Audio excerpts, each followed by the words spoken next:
What's up? Welcome back. I'm John Stark from BackTheMovieGuy.com, your favorite blind film critic, and today I'm going to talk about the Runarounds. So you better run around, baby. I know that's what Runaway, but I decided to co-opt it because this is a song about music. It's a show about music, not song, but songs are music. Music are songs. Song is anyway. The Runarounds is on Amazon with audio description. Prime Video. If you subscribe, you can watch this. I think the question is, should you? Do you want to? Do you really want to go into this? I did finish all 8 episodes. I didn't cut and run around before doing the review. I didn't look up any of the cast because I really don't care, and I know I don't know any of them because I've heard some of the names and in the credits, and I'm like, I don't know who you are. I don't know who you are. I don't know who you are. I didn't really expect to. There's a nice little cast of young actors playing this band, and you start off with them in high school and their high school band, and it's their senior year of high school, and they're looking at a future, various futures. They already have this band together, but it's not really like the strongest band. It's not like they've been playing gigs their whole high school careers, but they really want to make a go for it one last time before college, over the summer. And the main kid, Charlie, really has a crush on this one girl, which is going to dominate the entire series. And it's going to be so obnoxious, they're going to have to discuss it by the end of it. And even by the end, I feel like we didn't learn our lesson. Like, we got to the end of the season, and we're like, I don't know that you fully came to terms with what that really means for you. But anyway, so there are some members of the band that start off they're not called the Runarounds at first. And then they have this drummer that's not very good, and they kind of have to kick him out. And then they pick up Wyatt, who's another, what is he, like a guitarist or something? He also writes lyrics and songs. And then they pick up this fantastic drummer who has been courted by labels to like join another band or whatever. There's like a band that they want to place him into because he's a really good drummer, but he comes along with Wyatt, so they get the drummer and also Wyatt at the same time, and they become the Runarounds, and they play concerts, and they think about girls, and they think about their futures, and they have contentious fights with their parents. Charlie has he's sort of the lead of the show. His parents are at risk of losing their home. He has this weird history too, where his dad is trying to finish this book that he's been trying to finish for years. If he could just finish the book, he could save the home, but he can't finish the book. So Charlie feels like, well, now I have to become a musician so that I can save the home, so we won't have to move. And his parents expect him to go to college, but he doesn't really plan on going to college because he plans on following music. And there's this whole other subplot with like, oh my God, my dad is not really my dad. When this guy that comes in is a professional musician, and he helps out the band, but they don't really ask questions. They're just like, yeah, this guy's okay. He lets like Wyatt stay there because Wyatt's mom is nuts. And kicks him out of the home, and he has no place to go, and so he just crashes at this music store, and things advance. Oh, everybody has like different relationships. There's one kid who's supposed to go to Princeton, and he has this summer internship, and what's he going to choose, the band or the internship? How do they use the drummer that they kicked out? Because he's still a friend, and how do they find a place for him? Eventually they do get label attention. Each episode kind of advances their career a little bit closer towards a record deal. So they get a little bit better and a little bit closer. They get a little bit more fans and a little bit, so everything just sort of inches them closer towards the final. This could easily get a season 2. So my thoughts are, I liked it. I like the music. But I have a problem with them acting like that these kids are like generational talents, like once in a generation. That for some reason they have to be up to the standard of being essentially like the Beatles, or nobody will sign them. I think that's ridiculous in a day and age where everything is sort of like everything's on TikTok and social media, and you can just upload things to Spotify, and you can chart with or without a label. I think labels are looking more for people who have followings and who can go viral. I don't think they're looking for actual like, but is this band like culturally significant? Are they going to do?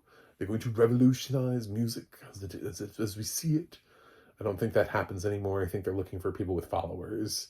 Influencers are getting a lot more play than, I mean, they're getting auditions and all sorts of things. So I think the same thing is in the music world.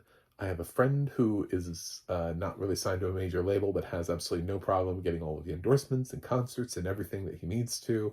So I kind of know this to be true, and doesn't feel like he needs a label right now. So almost he's not even chasing a label. It would just be like a label would actually have to chase him. It would have to show up because he's doing fine. So I don't think this actually represents what the current music scene looks like. So that's kind of my problem is like, okay, so the Runarounds, they need a label. They need the label because they need the money.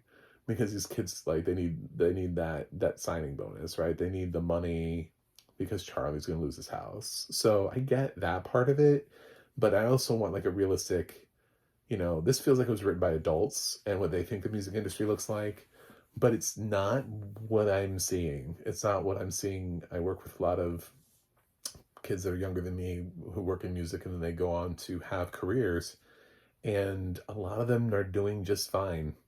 They're not necessarily like Taylor Swift household names, but they have no problems performing in concerts and getting gigs and touring and performing all over the place and doing sessions and releasing music and putting out albums and doing all the stuff that they do early stage and racking up the likes, subscribes, followers, all that stuff into the high six figures, low millions without a label. So I think this ignores that, but yet it kind of wants that. It hints at some point that that's what they need, because ultimately, while the label talks about, well, we're looking for this, and oh, it's just a garage band, and they're like, but have they gone viral? It's like they throw that in there. They're like, but, and then like the person who's trying to suggest it is like, oh, they went viral once, and they're like, but can they go viral again? It's just like, so I don't know. Anyway, that was kind of my big. And the other thing is Charlie's relationship with Sophia, like almost like collapses. Like they should have broken up the band. She's the Yoko to this band, but they don't treat her like that. She's clearly like a problem for Charlie, to the point where the other boys do have interactions with females, like girlfriend type stuff, and they have this dynamic, but they never focus on any of those nearly as much as they do with Charlie and Sophia. I mean, they're not even dating. Like it's not like they're this like long lost love. She's got this other guy who's kind of a dick that she is actually dating, and Charlie keeps trying to like do everything he can to like pull her away. So it's this weird dichotomy that just doesn't work in the series. And then I feel like when they got to the ending and the way that they're kind of like keeping Sophia in, making sure that she's there for season 2, I'm like, I don't think you don't really need to do that. And it kind of makes me think that you don't understand anything about what's going on with this. But because there are other girls, it's not like she's the only girl in the cast. There are other girls who would return for a second season. There's one that's like making a documentary. There's another one that is sort of helping on the management side. So, I mean, there are a couple girls here that are not in the band that are adjacent to it and are not, and were there with them in high school. So I'm assuming if this got renewed for a second season, would continue to have them. But Sophia seems to be the one who gets the more screen time because she's attached to Charlie. And I feel like the band wants to have a talk about it, and they start to, but then like the show just fixes itself, and they're like, well, never mind. we don't have that problem anymore. You don't have to blame Sophia and Charlie's relationship. We solved it. So, blue skies. Uh, but no, I mean, it keeps coming back around, and then they just forget to talk about it as a band. So, I'm conflicted on like just how much I like the show or want to see a second season or need a second season, or did I love the show? Did I like the show? I think I liked it. I mean, I watched all 8 episodes. I could have bowed out. There have been other shows that I've bowed out for and not necessarily reviewed because I couldn't get through them. Like, so I, kudos, I finished. So that says something. It makes me say, well, this is fresh because I wouldn't have hate watched a full season. If I'm going to do a negative review of something that has 8 episodes, I don't need to watch all 8 episodes. I can tap out around 5 and figure I've seen enough. I've got the vibe. It's not good. What we're doing here doesn't work. I don't need to go for 8 hours of it because it's far more than I would give a movie. We're not watching 8-hour movies. So the runarounds for me kind of lands as one of the softer freshes that I've given to a TV series. If Amazon didn't renew it, I would consider it like a favor because I would feel obligated to return for a second season, but I also don't really care. You get a lot out of the first season. If it doesn't come back, it doesn't come back. I cared much more when they dropped a Toil. I thought that was a fantastic show, and they dropped that. So we'll see what they do with the runarounds, but they do seem to like these types of shows that aim at youth. This summer I turned pretty, we were liars. So maybe the runarounds is their brand, along with the sort of like action cop shows that propagate their whole thing, which is why it was so surprising that they canceled Countdown, because I felt like that was so on brand for Amazon. But yeah, I'm gonna give it a 6.6 out of 10. I liked it. The audio description's fine. What I would say, if you're gonna watch the runarounds and you haven't seen this yet at all, and you're like, well, that sounds like a show that I'd watch. I'd like to see a show about a high school band seeking stardom. Make sure you bow out of the first episode, like when it gets to the end, before it shows you the coming up on the runarounds. Like Amazon's doing this new thing where it shows you way too much of the season, and if you think I told you too much of the season, wait for that preview, because there are so many specific scenes that are like, I never would have seen that coming unless you telegraphed that to me, or I never would have seen that coming unless you telegraphed that to me, that you just end up waiting for because you're like, well, obviously we're going to see that, we're going to see that, we're going to see that.